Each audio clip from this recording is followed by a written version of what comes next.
안녕하세요 구독자 여러분, 박두투입니다. 오랜만입니다. 오늘은 영화에 대한 얘기를 해볼까 하는데요, 제가 오늘 낮에 슬램덩크 영화를 영화관에서 보고 왓챠페디아에 평가를 등록을 하다가 한번 영화 얘기를 해보면 재밌겠다 싶어서 생각을 해봤습니다. 전체적으로 제가 영화의 평점 순으로 얘기를 해볼까 했는데 그럼 너무 많더라고요. 그래서 한번 장르별로 만들어볼까 하면서 첫 번째로는 로맨스 영화 탑10을 만들어볼까 합니다. 첫 번째 영화는 이터널 선샤인입니다. 제가 별점 만점을 준 영화가 다크나이트랑 이터널 선샤인 두 개뿐입니다. 아무래도 이 작품들을 너무나 좋아하기 때문에 최고의 자리에 두고 싶어서, 특별한 의미를 부여하고 싶어서 그런데요. 이터널 선샤인은 공드리 감독의 작품이고 짐 캐리와 케이티 윈슬렛이 주연 배우로 나오는 영화입니다. 저의 한 줄 평은 우리가 어찌되었든 사랑을 반복하는 이유입니다. 전반적인 내용은 지울 수 없이 반복되는 남자 주인공 조엘과 여자 주인공 클레멘타인의 사랑 이야기입니다. 사랑했던 사람과 헤어졌거나 헤어지기 위해서 기억을 지우는 일이 가능한 시대고요. 그때의 이야기인데, 조엘과 클레멘타인은 어느 날 몬톡이라는 지역에서 끌리듯이 만나는데 서로 사랑에 빠지는데 기억을 지워가는 이야기가 나옵니다. 자세한 내용은 그게 다가 아니지만 이게 전반적인 이야기입니다. 그런데 왜 이렇게 제가 좋아했냐면 20대 초반에 봤을 때 그때 저의 사랑에 대한 가치관을 많이 잡아준 영화이기 때문입니다. 사랑하는 것은 어쩌면 굉장히 반복적일 수도 있고, 그리고 슬픔이 있고 기쁨이 있고 많은 감정들이 있지만 그것들이 비슷하게 느껴질 수 있잖아요. 그런데 그럼에도 우리가 계속 지속을 하게 되는 이유를 알 수 있었고, 그리고 헤어짐이 있더라도 그 기억은 사라지지 않고 영원히 제 안에 남아서 저를 성장시킨다는 마음가짐을 배울 수 있었습니다. 그래서 추천을 많이 하고요. 아무래도 사랑에 대한 전반적인 마음가짐을 갖는 데 도움이 되는 영화라고 생각합니다. 그래서 제가 추천하고 싶은 분들은 헤어진 후 싱글이신 분들, 아니면은 이제 시작하는 연인들과 함께 봐도 좋을 것 같고요. 전반적으로 모든 분들에게 추천을 하고 싶은 작품입니다. 이게 단순히 사랑 이야기만이 아니라 영화 자체가 신비롭고 재미있게 이어져서 추천합니다. 두 번째 추천 영화는 헤어질 결심입니다. 작년에 개봉한 작품이죠. 박찬욱 감독의 작품이고 박해일님과 탕웨이님이 혜준과 설애로 분했습니다. 너무나 유명하고 작년에 많은 분들이 보셔서 많이들 아실 거라고 생각을 하는데, 저의 한 줄 평은 서서히 물들어서 영원히 남듯이 도무지 가시지 않는 여운입니다. 저는 이 영화의 여운이 너무나 좋더라고요. 곱씹을수록 너무 좋고 지금까지도 생각하면 기분이 왠지 말랑말랑해져서 좋아합니다. 그리고 이 헤어질 결심이라는 제목이 처음에는 너무 약하다고 생각을 했었는데, 곱씹을수록 이 제목 안에 그 수많은 영화에서 벌어지는 가타부타 일들이 함축되어 있어서 좋다고 느꼈습니다. 제목부터 좋죠. 그래서 저의 평점은 4.5점이고요. 내용을 전체적으로 이야기하자면 형사인 혜준과 설애가 잔잔한 호수의 하나의 파장처럼 번지는 사랑을 겪는 이야기입니다. 낙사 사건이 있어서 그를 조사하던 형사 혜준이 사망자의 아내인 설애를 만나서 서로 신압으로 사랑에 빠지고 마침내 영원한 기억으로 남게 되는 이야기입니다. 이게 좀 은유적으로 얘기를 했죠. 근데 그럴 수밖에 없는 게 너무나 많은 사건들이 벌어지고, 그리고 자연스럽게 이야기가 이어지면서 물드는 이야기라서 이렇게 요약을 할 수가 있을 것 같습니다. 이게 로맨스기도 하고 조금 스릴러에 가까운 장르이기도 한데요, 그 안에 들어있는 로맨스가 좋아서 저는 너무나 좋아하는 작품입니다. 그리고 특히 좋았던 것이 사랑이 물들어가는 것이라고 저는 생각을 하거든요. 그런데 거기서 나타나는 내면이라는 호수의 파장이 일어가는 과정이 너무나 좋고, 그리고 사랑한다는 말을 하지 않아도 사랑을 표현한다는 점, 그런 표현이 나오는데 그게 너무나 세련되고 좋았습니다. 그리고 사랑해서 헤어진다는 게 굉장히 진부한 거짓말이라고 생각을 해왔는데 그 마음이 바뀌었고, 어쩌면 필요한 이별이 있지 않을까라는 생각도 하게 되어서 저의 사랑이라는 것에 대한 관점을 넓혀주었기 때문에 좋아하는 작품입니다. 아무래도 사랑의 섬세한 감정과 더불어서 지루하지 않은 긴장감 있는 이야기를 선호하신다면 추천하고 싶습니다. 이건 어느 정도 호불호가 갈릴 수도 있다고 생각합니다. 세 번째 작품은 해리가 셀리를 만났을 때입니다. 롭 라이너 감독이고요. 빌리 크리스탈과 맥 라이언이 두 주인공으로 나왔습니다. 이게 조금 오래된 영화인데 전혀 촌스럽지 않고 상당히 좋은 작품입니다. 저의 한 줄 평은 사랑과 우정은 한 끗 차이이고 나를 가장 잘 아는 사람이 사랑스러운 이유입니다. 평점은 당연하게 4.5점이고요. 로맨틱 코미디 장르의 영화입니다. 전체적으로 얘기를 하자면 우연한 기회로 알게 된 남녀가 무관심에서 친구로 그리고 연인으로 발전하는 사랑 이야기입니다. 서로 너무나 다른 남녀가 만나서 시간 전개에 따라서 발전하는 감정의 이야기가 재밌고요. 너무나 서로 귀엽고 매력적으로 보여서 저도 덩달아서 그 주인공 둘의 감정이입을 하고 매력을 느껴서 좋게 느꼈습니다. 저는 개인적으로 남녀 사이 친구는 궁극적으로는 불가능하다고 생각을 하거든요. 아무래도 사람과 사람으로서 서로 좋아서 친구 관계를 유지를 할 수는 있지만 어떠한 계기만 있으면은 그 관계가 사랑으로 발전할 수 있다고 생각하기 때문입니다. 저도 뭐 여자인 친구들이 없는 건 아니지만 그 관계가 깊어질 수 있는 전 단계로 유지를 하고 있는 거라고 생각을 해요. 그래서 그런 감정들이 잘 영화에 나온 것 같은데 그 부분이 귀엽고 예쁘게 나와서 좋아합니다. 그 중에서도 아름다운 면들만 부각을 시켰기 때문에 얘기가 예쁘게 보입니다. 아무래도 친구에서 연인이 되는 이야기니까 친구에서 연인이 된 분들이 같이 보시면 좋을 것 같아요. 네 번째 영화는 비포 선라이즈입니다. 리처드 링클레이터 감독이고 에단 호크와 줄리 델피님이 나오십니다. 저의 평점은 4.5점이고 한 줄 평은 사랑이라는 역사를 한 페이지씩 들여다보다입니다. 이게 너무나 많은 이들이 좋아해주는 미포 시리즈의 첫 번째 작품이거든요. 내용은 파리로 가는 셀린과 비엔나로 가는 제시가 기차 안에서 우연히 대화를 하게 되고 비엔나에서 하루를 함께 보내면서 짧지만 서서히 사랑에 빠지는 이야기입니다. 우연히 이루어지는 사랑은 굉장히 진할 것 같다고 생각을 하는데 그 부분이 굉장히 담백하게 묘사되어서 좋더라고요. 서로를 알아가면서 사랑에 빠지는 모습이 함께 경험하는 것처럼 서서히 몰입이 되거든요. 그래서 이야기를 듣다 보면 어느새 같이 사랑을 하게 됩니다. 그런 묘사가 너무 좋기도 했고요. 우연히 만난 사랑이라는 로망이 마치 이루어질 듯 말 듯한 묘한 긴장감 속에서 묘사가 되어서 보는 재미도 있고 감정을 많이 자극을 하기도 해서 너무나 좋아하는 작품입니다. 아무래도 우연히 사랑이 찾아오는 로망에 대한 얘기이기 때문에 새로운 사랑을 기다리시는 싱글이신 분들이 좀 더 좋을 것 같네요. 다섯 번째 작품은 봄날엔 간다입니다. 한국 영화죠? 허진호 감독님이고 유지태와 이영애님이 나오십니다. 저는 4.5점을 매겼고요. 한 줄 평은 계절이 변하듯 사람도 변한다 라고 적었습니다. 내용은 사운드 엔지니어 상우와 라디오 PD 은수가 함께 일을 하면서 사랑에 빠지고 그 사랑의 기승전결을 보여주는 작품입니다.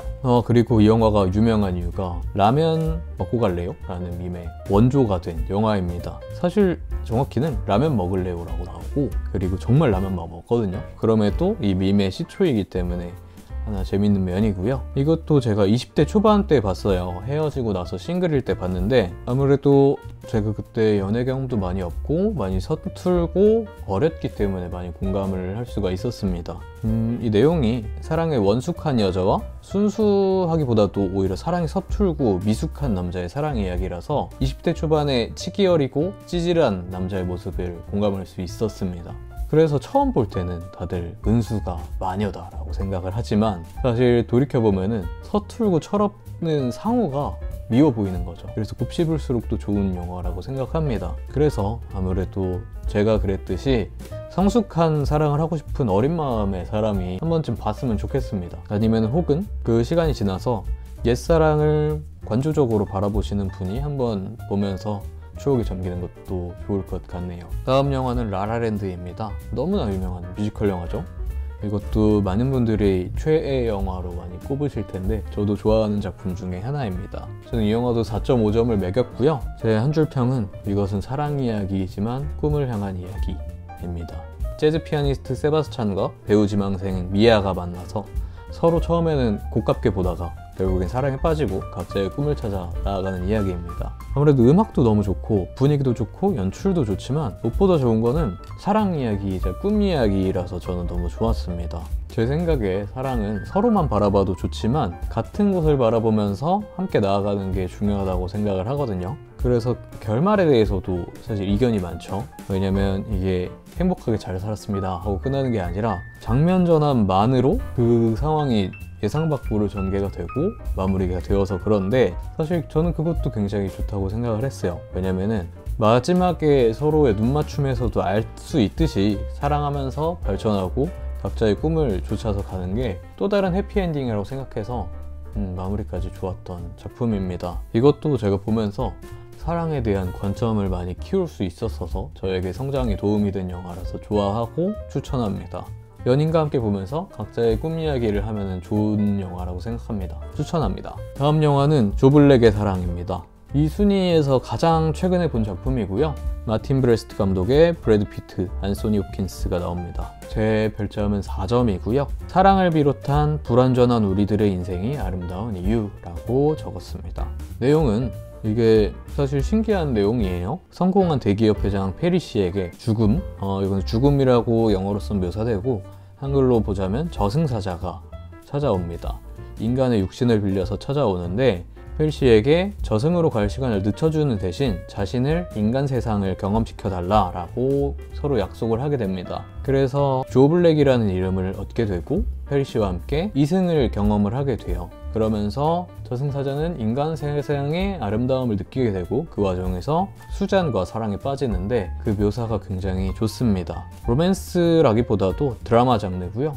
그래서 이게 사랑이 아름다운 면도 있지만 인생의 아름다운 면을 얘기하는 작품입니다. 저에게 좋았던 점은 사랑과 인생이 반복적으로 느껴지는 순간에 그 모든 반복이나 인생이 매 순간 소중하고 아름답다고 생각할 수 있게 해줘서 좋았습니다. 그래서 아무래도 사랑 자체의 권태를 느끼시는 싱글이신 분들이나 아니면 서로에게 권태를 느끼는 커플 둘 다에게 추천을 합니다. 8번째 작품은 10이라는 남자친구에게 차이는 법입니다. 상당히 제목부터 느껴지는 올드함이 있죠. 오래된 로맨스 영화고요. 도널드 패트릭 감독의 매튜 맥커너이가 나오고 케이트 허드슨이 나옵니다. 매튜 맥커너이의 굉장히 멋지고 사랑스러운 모습을 볼 수 있는 영화입니다. 저의 별점은 4점이고요. 어쩌면 과하지만 충분히 사랑스럽다가 저의 한 줄 평입니다. 내용은 데이트 중에 실수로 차이는 여자들을 경험을 하면서 10일 안에 차여야 되는 임무를 갖게 된 잡지 칼럼니스트 앤디 앤더슨이랑 다이아몬드 광고를 따내기 위해서 광고주가 지목한 앤디를 10일 안에 꼬셔야 하는 광고회사 직원 벤자민 베리가 만나서 일어나는 좌충우돌 사랑 이야기라고 할 수 있습니다. 말 그대로 좌충우돌이에요. 할리우드의 흔한 로맨틱 코미디물처럼 사랑에 이런저런 좌충우돌 사건들이 일어나다가 결국에는 두 사람이 사랑에 빠지고 서로의 소중함을 깨닫게 되는 이야기라서 어쩌면 진부할 수도 있습니다. 그런데 그 인물들이 너무 사랑스럽고 귀여워서 전혀 지겹지가 않아요. 저는 굉장히 클리셰를 혐오를 하는데도 재밌게 그리고 귀엽게 봤습니다. 보면서 행복했다고 생각해요. 그래서 추천을 하고요. 제가 보고 나서 느낀 것은 사랑이라는 거에 너무나 많은 의미를 부여하고 있지 않나 라는 생각을 스스로 하게 됐습니다. 때로는 이렇게 귀엽게 웃을 수 있는 사랑 이야기도 너무나 좋다는 걸 다시 생각을 하게 되었습니다. 이게 아무래도 정석적인 이야기에 가까워서 모두가 쉽게 즐길 수 있을 겁니다. 그래서 무겁지 않은 분위기로 함께 영화를 보시고 싶은 커플이라면 추천드립니다. 9번째 작품은 러브 액츄얼리입니다. 너무나 유명하죠? 리처드 커티스 감독이고 배우진들이 휴 그랜트, 키이라 나이틀리나 콜린 퍼스 같은 많은 배우들이 나옵니다. 그리고 사랑의 옴니버스 영화고요. 저는 별점 4점을 줬습니다. 평범한 사랑은 없다는 것을 이라고 한 줄 평을 하겠습니다.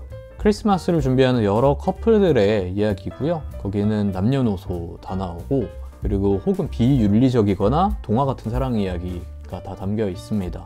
그런데 각자의 사랑들이 모두 특별하게 느껴지는 재미있는 얘기입니다. 이게 옴니버스 얘기라서 다채롭고 귀엽고 재밌게 볼 수가 있습니다. 유명한 장면들도 있죠. 스케치북 씬도 있고 다양한 장면들이 있어요. 그래서 사실 많은 분들이 매체에서 너무나 많은 장면들을 다뤘기 때문에 직접 영화를 보지는 않은 경우가 많았을 거라고 생각합니다. 하지만 영화 자체를 보면 좋아요. 저는 이 영화가 크리스마스 분위기를 정말 잘 담고 있다고 생각합니다.